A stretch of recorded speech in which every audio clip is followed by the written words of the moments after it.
सदाशिवसमारम्भां शङ्कराचार्यमध्यमाम् अस्मदाचार्यपर्यन्तां वन्दे गुरुपरम्परां। श्रुतिस्मृतिपुराणानाम् आलयं करुणालयं नमामि भगवत्पादशङ्करं लोकशङ्करम्।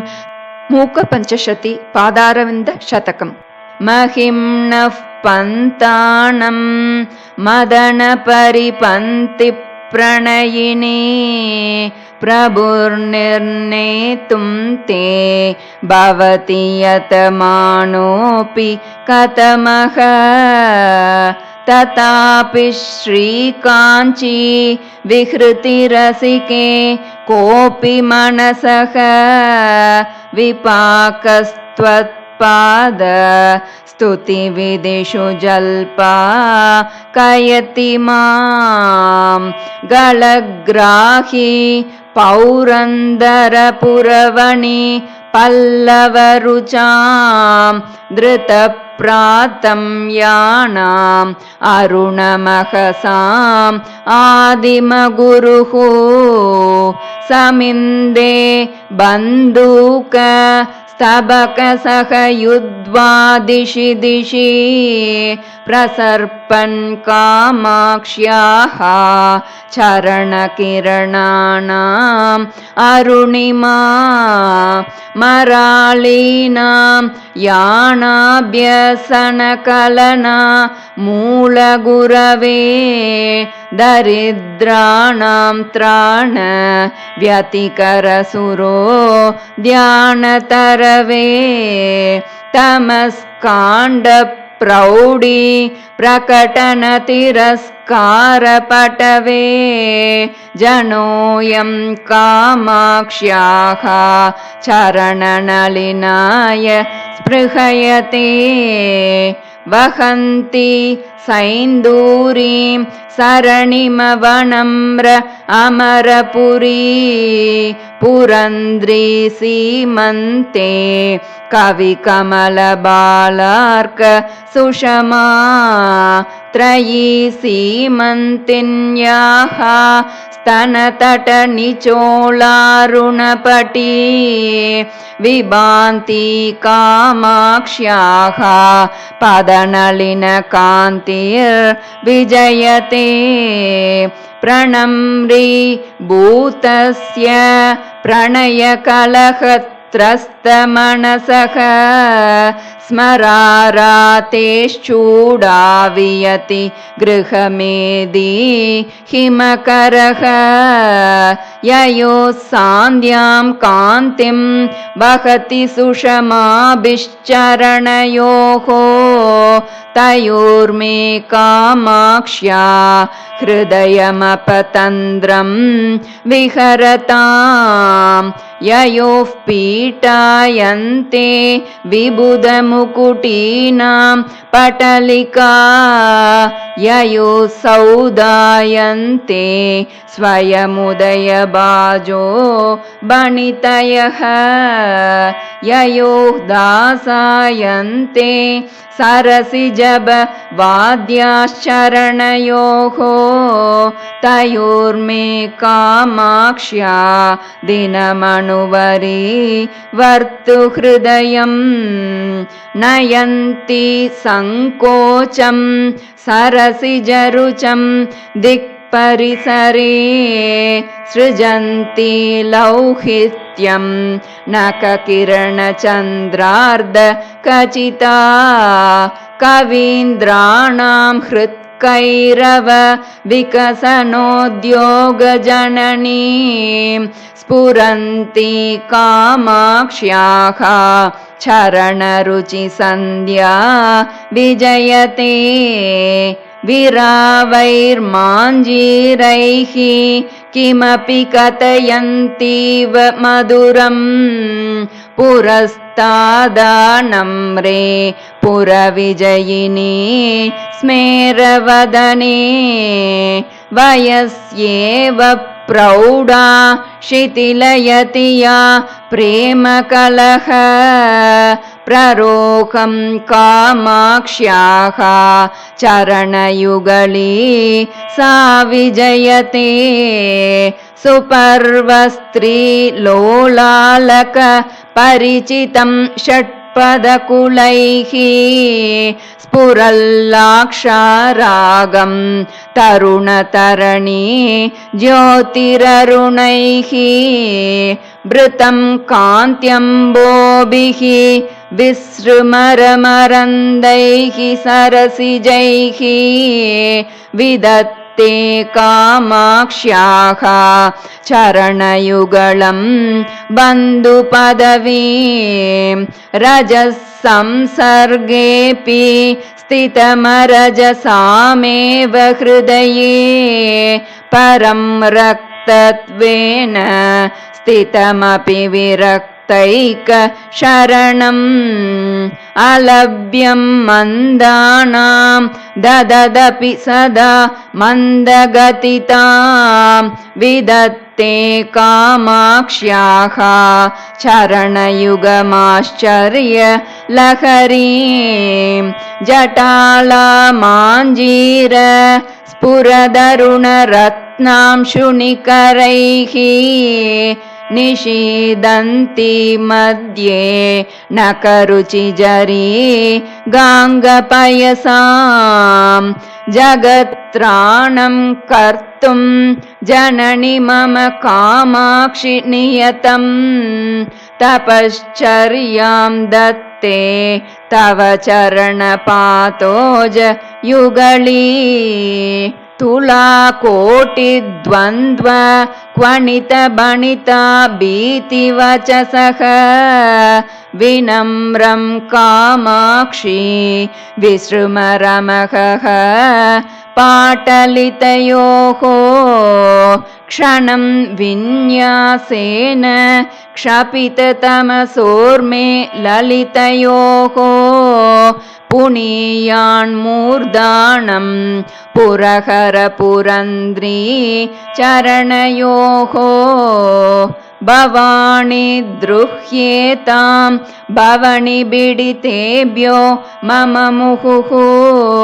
तमो व्यामोहेभ्यः तव जननि कामाक्षि चरणौ ययोर्लाक्षाबिन्दु स्फुरणधरणात् दूर्जटिजटा कुटीराशोणाङ्कं वहति वपुरेणाङ्क कलिका पवित्रीकुर्युर्नुः पदतलभुवः पाटलरुचः परागास्ते पाप प्रशमनदुरीणाः परशिवे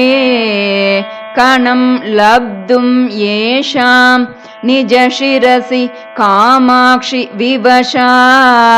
बलन्तो व्यातन्वन्ति अहमहमिकां माधवमुखाः बलाकामालाभिः नखरुचिमयीभिः परिवृते विनम्रस्वर्णारी विकचकचकालाम्बुदकुले स्फुरन्तः कामाक्षी स्फुटदलितबन्दूकसुहृदः तटिल्ले कायन्ते तव चरणपादोज किरणाः सरागसद्वेष प्रसृमरसरोजे प्रतिदिनं निसर्गादाक्रामन् विबुधजनमूर्धानमधिकम् कथङ्कारं मातः कथय पदपद्मस्तव सतां नतानां कामाक्षी प्रकटयति कैवल्य सरणिं जपालक्ष्मी शोणः जनितपरमज्ञाननलिनी विकासव्यासङ्गः विपलितजगज्जाड्य गरिमा मनः पूर्वाद्रिं मे तिलकयतु कामाक्षि तरसा तमस्काण्डद्रोही तव चरणपातोज रमणः नमस्कुर्म प्रेङ्कन् मणिकटक नीलोत्पलमहः पयोदौरिङ्कद्भिः नखकिरणपेणैर्धवलिते स्फुटं कुर्वाणाय प्रबलचलदौर्वाणलशिका वितर्कं कामाक्ष्याः सततमरुणिम्ने चरणयोः शिवे पाशायेता मलगुणितमः कूपकुहरे दिनादीशायेतां मम हृदयपातोज विपिने नभो मासायेतां सरसकविता रीतिसरिते त्वदीयौ कामाक्षि प्रसृतकिरणौ देवि चरणौ निषक्तं श्रुत्यन्ते नयनमिव सद्वृत्तरुचिरैः समैर्जुष्टं शुद्धैः अधरमिव रम्यैर्द्विजगणैः शिवे वक्षो जन्म द्वितयमिव मुक्ताश्रितमुमे त्वदीयं कामाक्षि प्रणतशरणं नौमि चरणं नमस्यासं सज्जन् नमुचि परिपन्ति प्रणयिनी निसर्गप्रेङ्कोलत् कुरलकुलकालाहि शबले न कच्छाया दुग्धो दधिपयसि ते वैद्रुमरुचां प्रचारं कामाक्षि प्रचुरयति पादाब्ज सुषमां कदा दूरीकर्तुं कटुदुरितकाकोलजनितं महान्तं सन्तापं मदनपरिपन्ति प्रियतमे क्षणाते कामाक्षि त्रिभुवनपरितापहरणे पटीयां संलप्स्ये पदकमलसेवा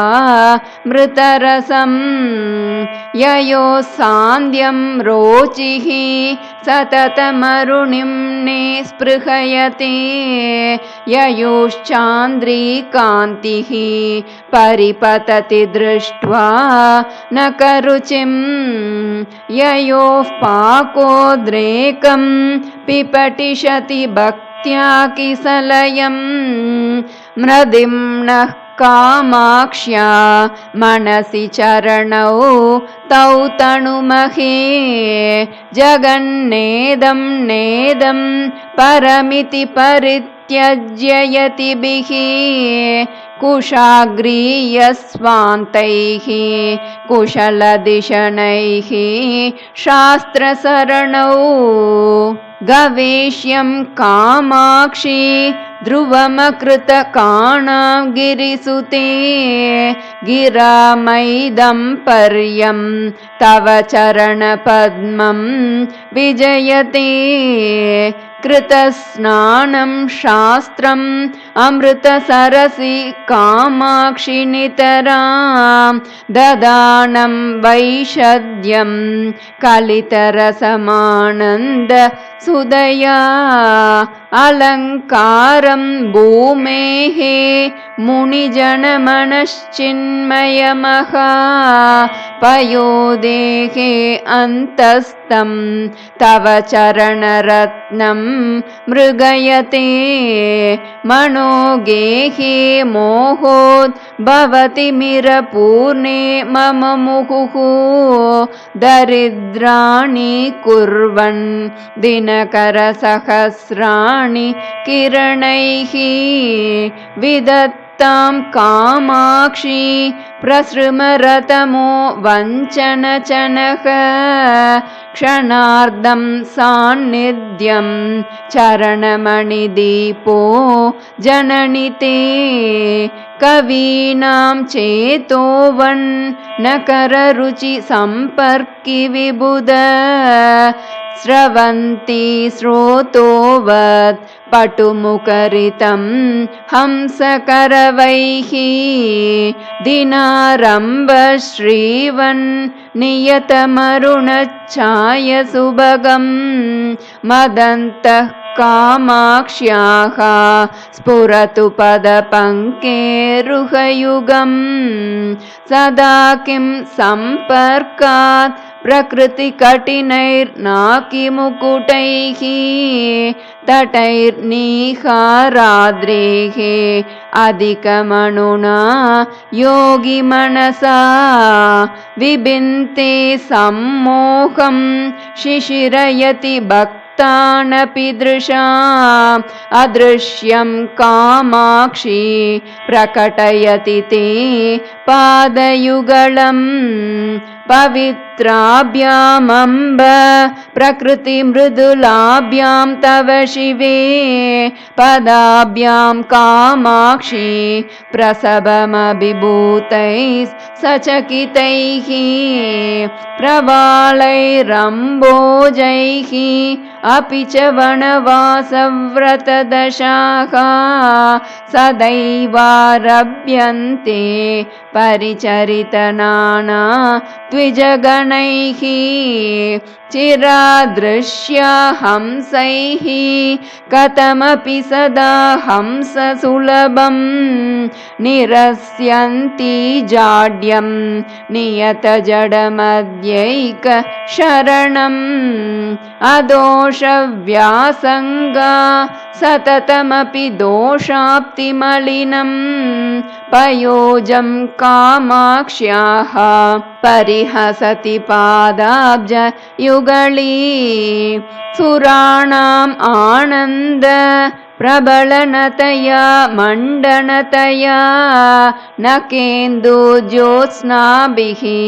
विसृमरतमः कण्डनतया पयोजश्रीद्वेषः व्रतरततया त्वच्चरणयोः विलासः कामाक्षी प्रकटयति नैषा करदशा स्थितिं न कान्तीनां न करजनुषां पादनलिन छवीनां शोणिम्ना तव जननि कामाक्षि नमने लभन्ते मन्दार ग्रथितनवबन्धूककुसुम स्रजां सामीचीन्यं सुरपरपुरन्द्री कचबराः स्फुरन्मध्ये शुद्धे नखकिरणदुग्धाब्धिपयसा वहन्नब्जं चक्रं धरमपि चलेकात्मकतया श्रितो मात्स्यं रूपं श्रियमपि ददानो निरुपमा त्रिधामा कामाक्ष्याः पदनलिननामा विजयते नखश्रीसन्नद्ध स्तबकनिचितस्वैश्च किरणैः पिशङ्गैः कामाक्षी प्रकटितलसत्पल्लवरुचिः सतां गम्यशङ्के सकलफलदाता सुरतरुः त्वदीयः पादोऽयं तुहिनगिरिराजन्यतनये वषट्कुर्वन्माञ्जीरज कलकलैः कर्मलहरी हवींषि प्रौदण्डं ज्वलति परम ज्ञानदहने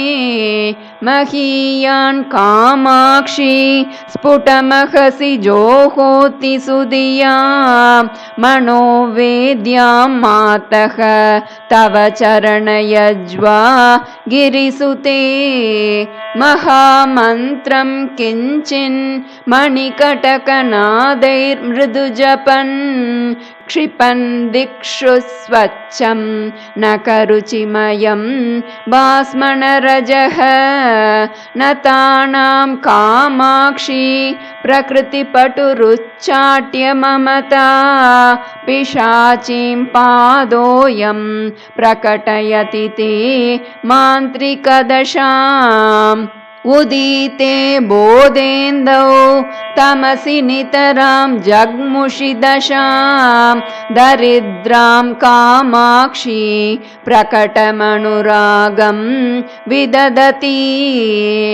सितेन्नाचाद्याङ्गं नखरुचिपटे नाङ्घ्रियुगळे पुरन्द्री ते मातः स्वयमभिसरत्येव हृदयम् दिनारम्भः सम्पन् नलिनविपिनानामभिनवो विकासो वासन्तः सुखविपिकलोकस्य नियतः प्रदोषः कामाक्षी प्रकटपरमज्ञानशशिनः चकास्ति त्वत्पाद स्मरणमहिमा शैलतनये धृतच्छायं नित्यं सरसिरुहमैत्री परिचितं निदानं दीप्तीनां निखिलजगतां बोधजनकं मुमुक्षूणां मार्ग प्रतनपटु कामाक्षि पदवीं पदं ते पादङ्गीं परिकलयते पर्वतसुते शनैस्तीर्त्वा मोहाम्बुधिम् अथ समारोढुमनसः क्रमात् कैवल्याख्यं सुकृतिसुलभां सौदवलभीं लभन्ते निःश्रेणीम् इव झटिति कामाक्षि चरणं पुरश्चर्याभिस्ते पुरमतनसीमन्ति जनाः प्रचण्डार्तिक्षोभ प्रमतनकृते प्रातिबसरी प्रवाहप्रोद्दण्डी करणजलदाय प्रणमतां प्रदीपाय प्रौढे भवतमसि कामाक्षि चरण प्रसादोन्मुख्याय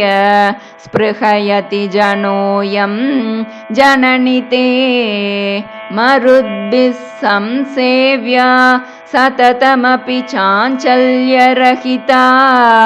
सदारुण्यं यान्ति परिणति दरिद्रान् शुषमा गुणोत्कर्षान् माञ्जीरज कलकलैः तर्जनपटुः प्रवालं कामाक्ष्याः परिहसति पादाब्ज युगली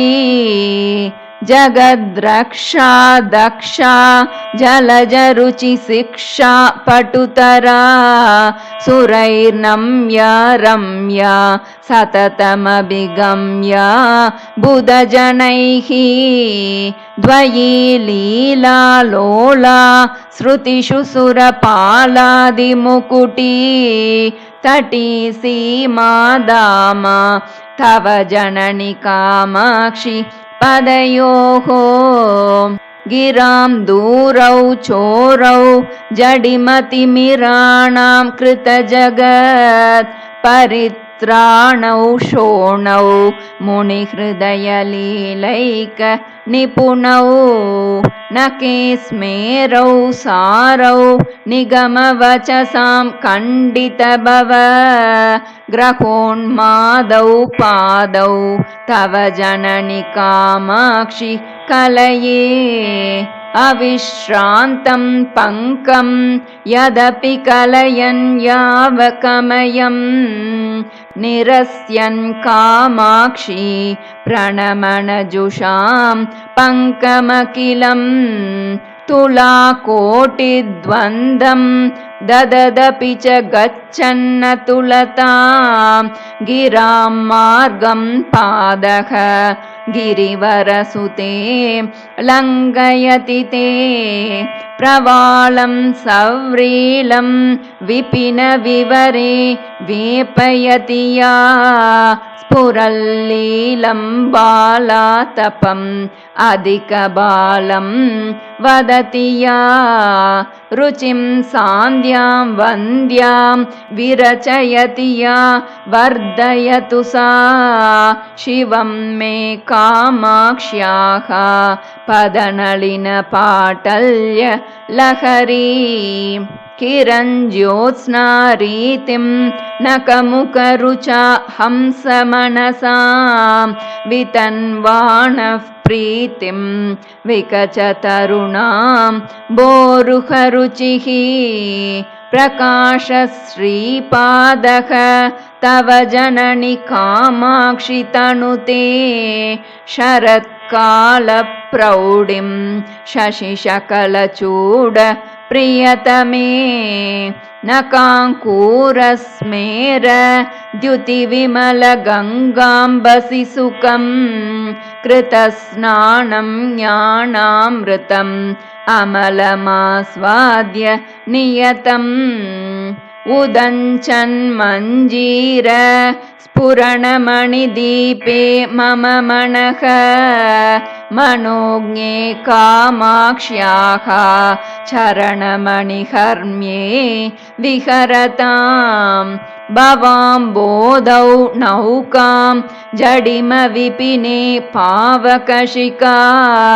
प्रणम्येन्द्रादीनाम् अधिमुकुटमुत्तंस कलिकां जगत्तापे ज्योत्स्नाम् अकृतकवचः पञ्जरपुटे शुकस्त्रीं कामाक्ष्या मनसि कलये पादयुगले परात्मप्राकाश्य प्रतिफलनचुञ्चुप्रणमतां मनोज्ञस्त्वत्पादः मणिमुकुरमुद्रां कलयते यदीयां कामाक्षी प्रकृतिमसृणा शोधकदशां विधातुं चेष्टन्ते बलरिपुवदूटी कचबराः अविश्रान्तं तिष्ठन् अकृतकवचः कन्दरपुटी कुटीरान्तः प्रौढं नखरुचिसटालीं प्रकटयन् प्रचण्डं खण्डत्वं नयतु मम कामाक्षि तरसा तमोवेतण्डेन्द्रं तव चरणकण्ठीर वपतिः पुरस्तात् कामाक्षी प्रचुररसमाकण्डलपुरी पुरन्द्रीणां लास्यं तव ललितमालोक्य शनकैः नखश्रीभिस्मेरा बहुवितनुते नूपुररवैः चमत्कृत्याशङ्के चरणयुगले चाटुरचनाः सरोजं निन्दन्ति नखकिरणकर्पूरशिशिरा निषिक्तामारारेः मुकुटशशिरेखा हिमजलैः स्फुरन्ति कामाक्षी स्फुटरुचिमये पल्लवचये तवादत्ते मैत्रीं पथिकसुदृशा पादयुगली नतानां सम्पत्तेः अनवरतमाकर्षणजपः प्ररोहत्संसार प्रसरगरिमस्तम्भनजपः त्वदीयः कामाक्षि स्मरहरमणो मोहनजपः पटीयान्नः पायात् पदनलिनमञ्जीर निनदः वितन्वीतानाते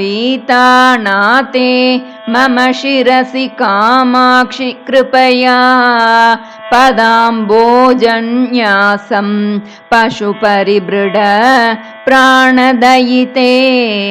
पिबन्तो यन्मुद्रां प्रकटमुपकम्पा परिसरं दृशानानन्द्यन्ते नलिनभवनारायण मुखाः प्रणामोद्यद्बृन्दारक मुकुटमन्दारकलिका विलोलल्लोलम्ब प्रकरमयधूम प्रचुरिमा प्रदीप्तः पादाब्ज द्युतिवितति पाटल्यलहरी कृशाणुः कामाक्ष्या मम दहतु संसार विपिनम् वलक्ष श्रीऋक्षाधिप शिशुसदृक्षैस्तवनकैः जिगृक्षुर्दक्षत्वं सरसिरुहभिक्षुत्वकरणे क्षणान्मे कामाक्षि क्षपितभव संक्षोभगरिमा वचो वैचक्षण्यं चरणयुगली पक्ष्मलयतात् समन्तात् कामाक्षि क्षततिमिरसन्तानसुभगान् अनन्ताभिर्भाभिः दिनमणुदिगन्तान् विरचयन् अहन्ताया हन्ता मम जडिमदन्तावलहरिः विबिन्तां सन्तापं तव चरणचिन्ता मणिरसौ ददानो भास्वत्ताम् अमृतनिलयो लोहितवपुः विनम्राणां सौम्यः गुरुरपि कवित्वं च कलयन् गतौ मन्दो गङ्गाधरमहिषी कामाक्षि भजतां तमः केतुर्मातः तव चरणपद्मो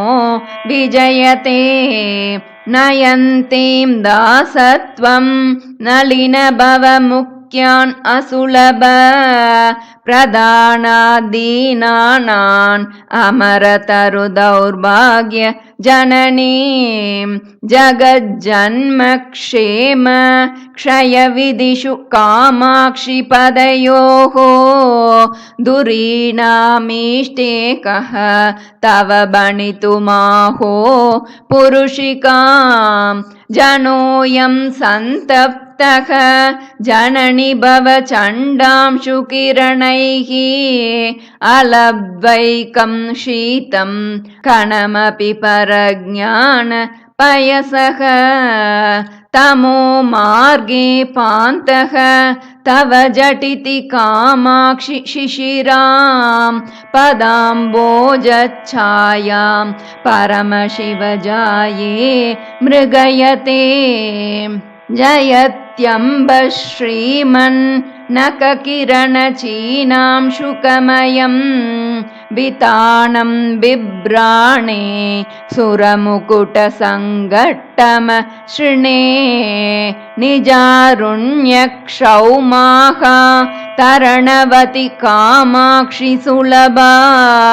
बुधैः संविन्नारी तव चरणमाणिक्य भवने प्रतीमः कामाक्षि स्फुरित तरुणादित्यकिरण श्रियो मूलद्रव्यं तव चरणमदीन्द्र तनये सुरेन्द्राशाम् आपूरयति यदसौ द्वान्तमखिलम् दुनीते दिग्भागान् अपि च महसा पाटलयते महाभाष्यव्याख्या पटुशयनम् आरोपयति वा स्मरव्यापारेष्ट्या पिशुननिटिलं कारयति वा द्विरेपाणामध्यासयति सततं वादि वसतिम् प्रणम्रान् कामाक्ष्याः पदनलिनमाहात्म्य गरिमा विवेकाम्बस्रोतः स्नपनपरिपाटी शिशिरिते समीभूते शास्त्र स्मरणहलसङ्कर्षण वशात् सतां चेतक्षेत्रे वपति तव कामाक्षि चरणः महासंवित्सस्य प्रकरवरबीजं गिरिसुते ददानो मन्दार स्तबकपरिपाटीं न करुचा वहन्दीप्तां शोणाङ्गुली पटलचाम्पेय कलिकाम् अशोकोल्लासं नः प्रचुरयतु कामाक्षि चरणः विकासी वासन्तः समय इव ते शर्वदयिते न कांशु प्राचुर्य प्रसृमरमरा लालिधवलः स्फुरन्मञ्जीरोद्यन् मरकतमः शैव लयुतः भवत्याः कामाक्षी स्फुटचरणपाटल्यकपटः न दशोणाभिक्यः नगपतितनूजे विजयते दुनानं पङ्कौगं परमसुलभं कण्टककुलैः विकासव्यासङ्गं विददद पराधीनम् अनिशम् न केन्दुज्योत्स्नाभिः विशदरुचि कामाक्षि नितराम् असामान्यं मन्ये सरसिजमिदं ते पदयुगम् करीन्द्राय द्रुह्यति अलसगति लीलासु विमलैः पयोजैर्मात्सर्यं प्रकटयति कामं कलयते पदाम्बोजद्वन्द्वं तव तदपि कामाक्षि हृदयं मुनीनां शान्तानां कथमनिशमस्मै स्पृहयते निरस्ता शोणिम्ना चरणकिरणानां तव शिवे समिन्दाना सन्ध्यारुचिः अचलराजन्य तनये असामर्थ्यादेनं परिभवितुमेतत्समरुचां सरोजानां जाने मुकुलयति शोभां प्रतिदिनम् उपादिक्षद्राक्ष्यं तव चरणनामा गुरुरसौ मरालानां शङ्के मसृणगतिलालित्य सरणौ अतस्ते निस्तन्द्रं नियतममुना सख्यपदवीं प्रपन्नं पादोजं प्रतिददति कामाक्षि कुतुकम् ददानैः संसर्गं प्रकृतिमलिनैः षट्पदकुलैः द्विजादिशश्लाघा विदिषु विददद्भिर्मुकुलताम् रजोमिश्रैः पद्मैः नियतमपि कामाक्षि पदयोः विरोधस्ते युक्तः विषमशरवैरि प्रियतमे कवित्व त्वश्रीमिश्री करणनिपुणौ रक्षणचनौ विपन्नानां श्रीमन्नलिनमसृणौ शोणकिरणौ मुनीन्द्राणाम् अन्तःकरणशरणौ मन्दसरणौ मनोज्ञौ कामाक्ष्या दुरितहरणौ नौमि चरणौ परस्मात् सर्वस्मात् अपि च परयोर्मुक्तिकरयोः नखश्रीभिर्ज्योत्स्ना कलिततुलयोस्ताम्रतलयोः निलीये कामाक्ष्या निगमनुतयोर्नाकिनतयोः निरस्तप्रोन्मीलन् नलिनमदयो रेवपदयोः स्वभावादन्योन्यं किसलयमपीदं तव पदं मृदिम्ना शोणिम्ना भगवति ददाते सदृशतां वने पूर्वस्ये च सततमवने किं तु जगतां परस्येत्तं वेदः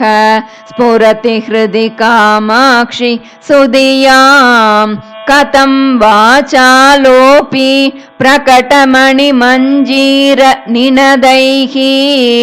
सदैवानन्दार्द्रान् विरचयति वाचं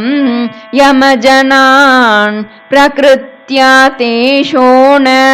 चविरपि च कामाक्षि चरणः मनीषा नैर्मल्यं कथमिव नृणां मांसलयते चलतृष्णा वीची परिचलनपर्याकुलतया मुहुर्भ्रान्तस्तान्तः परमशिव वामाक्षि परवान् तितेषु कामाक्षि प्रचुरतर कर्माम्बुदिममुं कदाहं लप्स्येते चरणमणिसेतुं गिरिसुते विशुष्यन्त्यां प्रज्ञा सरिति दुरितग्रीष्मसमय प्रभावेन क्षीणे सति मम मनः केकिनिषु च त्वदीयः कामाक्षि स्फुरितचरणाम्बोधमहिमा नभो मासाटोपं नगपतिसुते किं न कुरुते विनम्राणां चेतो भवनबलभीसीम्नि चरण प्रदीपे प्राकाश्यं ददति तव निर्धूत तमसि असीमा कामाक्षि स्वयमलघु दुष्कर्मलहरी विगूर्णन्ति शान्तिं शलभपरिपाटीव भजते विराजन्ति शुक्तिः नखकिरणमुक्ता मणिततेः विपत्पातो राशौ तरिरपि नराणां प्रणमतां त्वदीयः कामाक्षि ध्रुवमलघुवह्निर्भववने मुनीनां ज्ञानाग्नेः अरणिरयमङ्गिर्विजयते समस्तैः संसेव्यः सततमपि कामाक्षि विबुधैः स्तुतो गन्धर्वस्त्री सुललितविपञ्ची कलरवैः भवत्या बिन्दाणो भवगिरिकुलं जृम्बिततमो बलद्रोही मातः चरणपुरुहूतो विजयते वसन्तं भक्तानाम् अपि मनसि नित्यं परिलसत् गणच्छायापूर्णं शुचिमपि नृणां तापशमनं न केन्दुज्योत्स्नाभिः शिशिरमपि पद्मोदयकरं नमामः कामाक्ष्याः चरणमधिकाश्चर्यकरणम् कवीन्द्राणां नाना बणितिगुणचित्रीकृतवचः प्रपञ्चव्यापार प्रकटनकला कौशलनिधिः अधः कुर्वन्नब्जं सनकभृगुमुख्यैर्मुनिजनैः नमस्य कामाक्ष्याः चरणपरमेष्टि विजयते भवत्याः कामाक्षी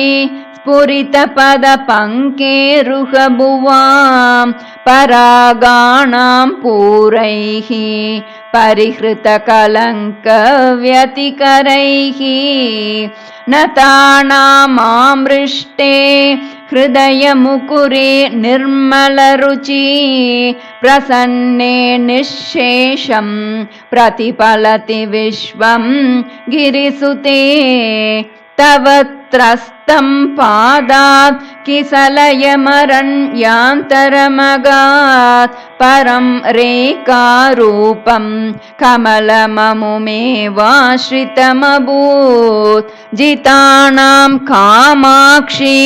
द्वितयमपि युक्तं परिभवे विदेशे वासो वा शरणगमनं वा निजरिपोः गृहीत्वा यातार्थ्यं निगमवचसां देशिककृपा कटाक्षार्कज्योतिः शमितममता बन्धतमसः यतन्ते कामाक्षी प्रतिदिवसमन्तर्द्रढयितुं त्वदीयं पादाब्जं सुकृतपरिपाकेन सुजनाः जडानाम् अप्यम्ब स्मरणसमये त्वच्चरणयोः भ्रमन्मन्तक्ष्मा गुमगुमितसिन्धु प्रतिभटाः प्रसन्नाः कामाक्षी प्रसभमदरस्पन्दनकराः भवन्ति स्वच्छन्दं प्रकृतिपरिपक्का बणितयः वहन्नप्यश्रान्तं मधुरनिनदं हंसकमसौ तमेवादः कर्तुं किमिव यतते केलिगमने भवस्यैवानन्दं विदददपि कामाक्षि चरणः भवत्यास्तद्रोहं भगवति किमेवं वितनुते यदत्यन्तं ताम्यति अलसगति वार्तास्वपि शिवे तदेतत् कामाक्षी प्रकृतिमृदुलं ते पदयुगं किरीटैः सङ्घट्टं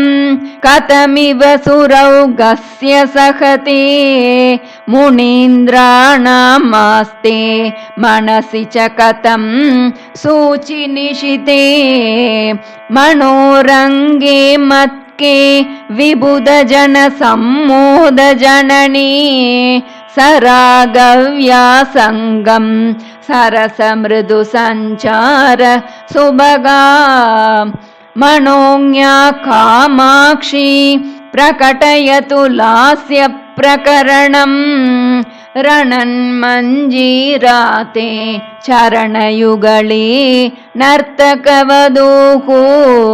परिष्कुर्वन्मातः पशुपतिकपर्दं चरणराट् पराचां हृत्पद्मं परमबणितीनां च मकुटं भवाक्ये पातोदौ परिहरतु कामाक्षि ममता पराधीनत्वं मे परिमुषितपातोज महिमा प्रसूनैः सम्पर्कात् अमरतरुणी कुन्तलभवैः अभीष्टानां दानात् अनिशमपि कामाक्षि नमताम् स्वसङ्गात् कङ्केली प्रसवजनकत्वेन च शिवे त्रिधा दत्ते वार्तां सुरभिरिति पादो गिरिसुते महामोहस्तेन व्यतिकरभयात् पालयति यो विनिक्षिप्तं स्वस्मिन् निजजनमनोरत्नमनिशम् सरागस्योद्रेकात् सततमपि कामाक्षि तरसा किमेवं पादोऽसौ किसलयरुचिं चोरयति ते सदा स्वादुङ्कारं विषयलहरीशालिकनिकां समास्वाद्य श्रान्तं हृदयशुकपोतं जननि मे कृपाजाले पाले क्षणमहिषि कामाक्षिरभसात् गृहीत्वा रुन्दिताः तव पदयुगी पञ्जरपुटे दुणाणं कामाक्षि स्मरणलवमात्रेण जडिम ज्वरप्रौढिं गूढ स्थितिनिगम्नै कुञ्जकुहरे अलभ्यं सर्वेषां कतिचन लभन्ते सुकृतिनः चिरादन्विष्यन्तः स्तव चरणसिद्धौषधमिदम् रणन्मञ्जीराभ्यां ललितगमनाभ्यां सुकृतिनां मनोवास्तव्याभ्यां मतिततिमिराभ्यां नकरुचा निदेयाभ्यां पत्या निजशिरसि कामाक्षि सततं नमस्ते पादाभ्यां नलिनमृदुलाभ्यां गिरिसुते सुरागे राकेन्दु प्रतिनिधिमुखे पर्वतसुते चिराल्लभ्ये भक्त्या शमदनजनानां परिषदा मनोभृङ्गे मत्कः पदकमलयुग्मे जननि ते प्रकामं कामाक्षि त्रिपुरहर वामाक्षि रमतां शिवे संविद् रूपे शशिशकलचूडप्रियतमे शनैर्गत्या गत्या जितसुरवरेबे गिरिसुते यतन्ते सन्तस्ते चरणनलिनालाणयुगले सदा बद्धं चित्त प्रमदकरियूतं दृढतरं यशस्सूते मातः मधुरकवितां पक्ष्मलयते श्रियं दत्ते चित्ते कमपि परिपाकं प्रतयते सतां पाशग्रन्थिं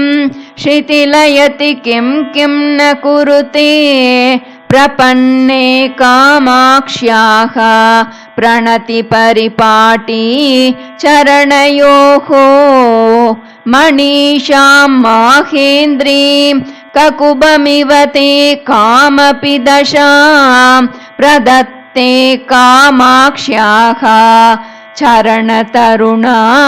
दित्यकिरणः यदीये सम्पर्के धृतरसमरन्दा कवयतां परिपाकं दत्ते परिमलवती सूक्तिनलिनी पुरा मारारातिः पुरमजयदम्बस्तव शतैः प्रसन्नायां सत्यां त्वयि तु हि न शैलेन्द्र तनये अतस्ते ते कामाक्षी स्फुरतु तरसा कालसमये समायाते मातः मम मनसि पादाब्ज युगलम् पदद्वन्द्वं मन्दं गतिषु निवसन्तं हृदि सतां गिरामन्ते भ्रान्तं कृतिकरहितानां परिबृढे जनानामानन्दं जननि जनयन्तं प्रणमतां त्वदीयं कामाक्षी प्रतिदिनमहं नौमि विमलम् इदं यः कामाक्ष्याः चरणनलिनस्तोत्रशतकं जपेन्नित्यं भक्त्या निखिलजगदाह्लादजनकम् स विश्वेषां वन्द्यः सकलकविलोकैकतिलकः चिरं भुक्त्वा भोगान् परिणमति चिद्रूप कलया इति पादारविन्दशतकं सम्पूर्णम्। श्रीगुरुभ्यो नमः।